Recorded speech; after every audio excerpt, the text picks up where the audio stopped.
Buenas, bienvenidos al Club Virtual de Lectura Sui Generis, donde esta vez os traigo en estos días de diciembre tan cercano a las fiestas navideñas una nueva guía de lectura. Y en esta ocasión va a ser una guía para una novela un tanto especial, porque bueno, dejamos atrás a Ray Bradbury con esas dos novelas, tanto Fahrenheit como La Feria de las Tinieblas, que ha sido nuestro pequeño homenaje a su centenario de este año, y pasamos directamente a Richard Matheson, un autor que quizá no goza de ese privilegio de ser maestro literario, o al menos no gozaba de ese privilegio en vida, por desgracia, cuando fue uno de los autores que más aportó a la cultura popular de toda su generación, ¿no?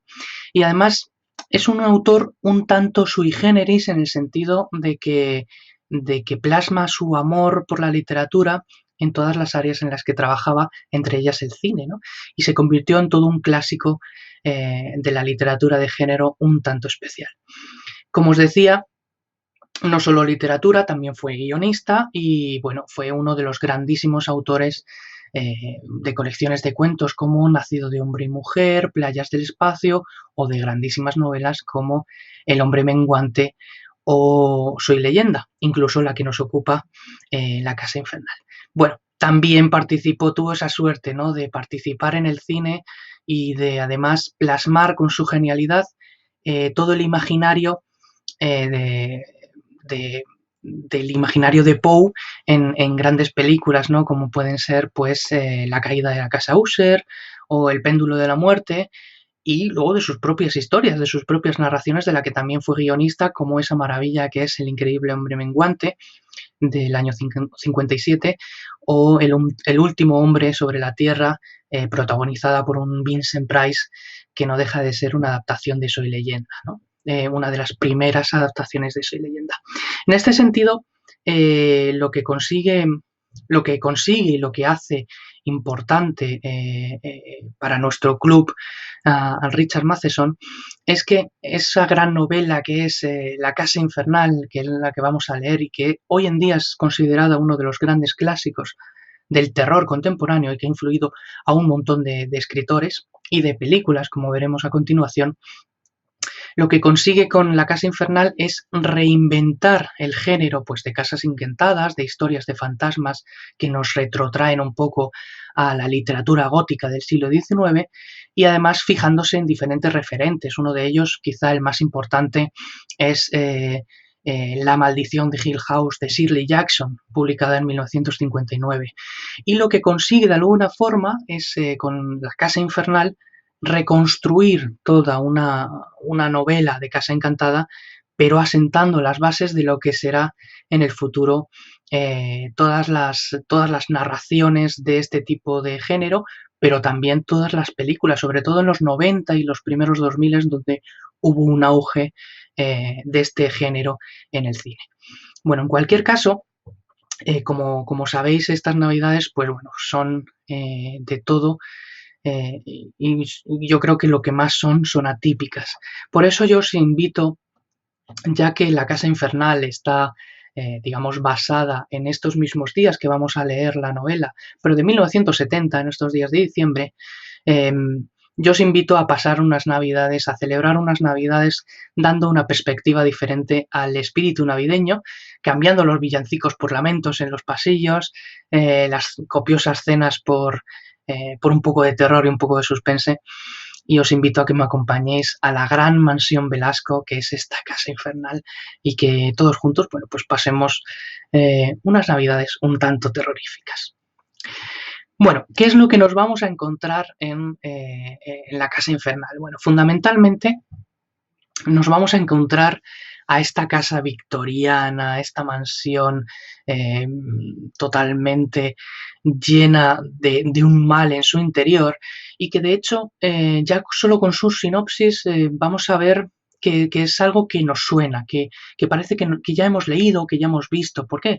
Por lo que os decía, porque asienta todos esos típicos tópicos que se van a repetir hasta la saciedad después, ¿no?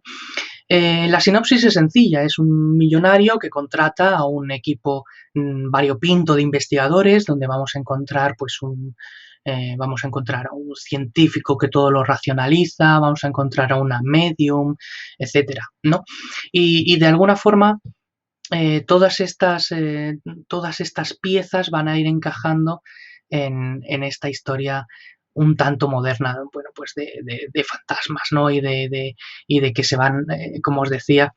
la vamos a ver también en películas de los 90, pues bueno, pues como La Guarida, por ejemplo,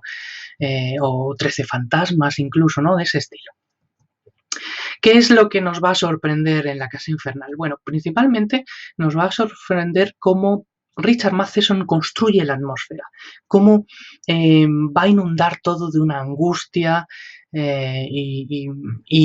cómo construye poco a poco el terror, ¿no? Con ese, en parte con un estilo que veremos un poquito más adelante. Pero sin duda lo que más nos va a sorprender es, por si cabía alguna duda, es que esta novela no es una novela adulta y con un alto contenido de violencia explícita y un alto contenido sexual.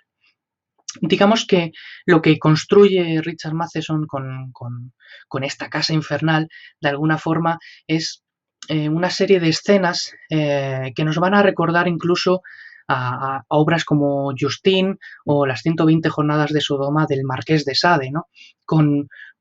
Que comparten, ¿no? Que ese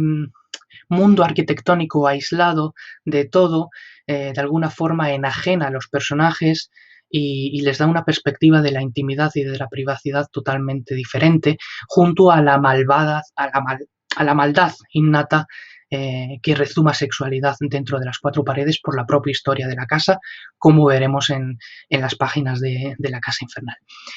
En cualquier caso, ¿en qué nos debemos de fijar leyendo La Casa Infernal? Bueno, pues principalmente toda la estructura de la novela está un poco eh, a partir de esos diarios, que no es un diario en primera persona justamente, sino que es un diario casi que asemeja a una cámara y cómo nos está haciendo partícipes, el propio Matheson nos está haciendo partícipes, espectadores, observadores de toda esa angustia que se va llevando y que se va evolucionando de alguna forma en, en la historia, ¿no? Y no deja de ser curioso, bueno, si es verdad que este tipo de narración ya se había trabajado mucho en el siglo XIX, desde Frankenstein, los testimonios, desde los diarios de Drácula, ¿no? De los personajes de Drácula, pero al fin y al cabo parece que nos está ofreciendo un formato que en los 90 se puso muy de moda en cine, que es esa cámara en mano o ese falso documental. Y aquí, en estos diarios de día a día, de cada hora o a cada pocos minutos, todo documentado perfectamente, lo que nos está mostrando es eso, es que sin descanso vamos a ser partícipes de toda la angustia de la historia. Y sobre todo nos tenemos que fijar en cómo este estilo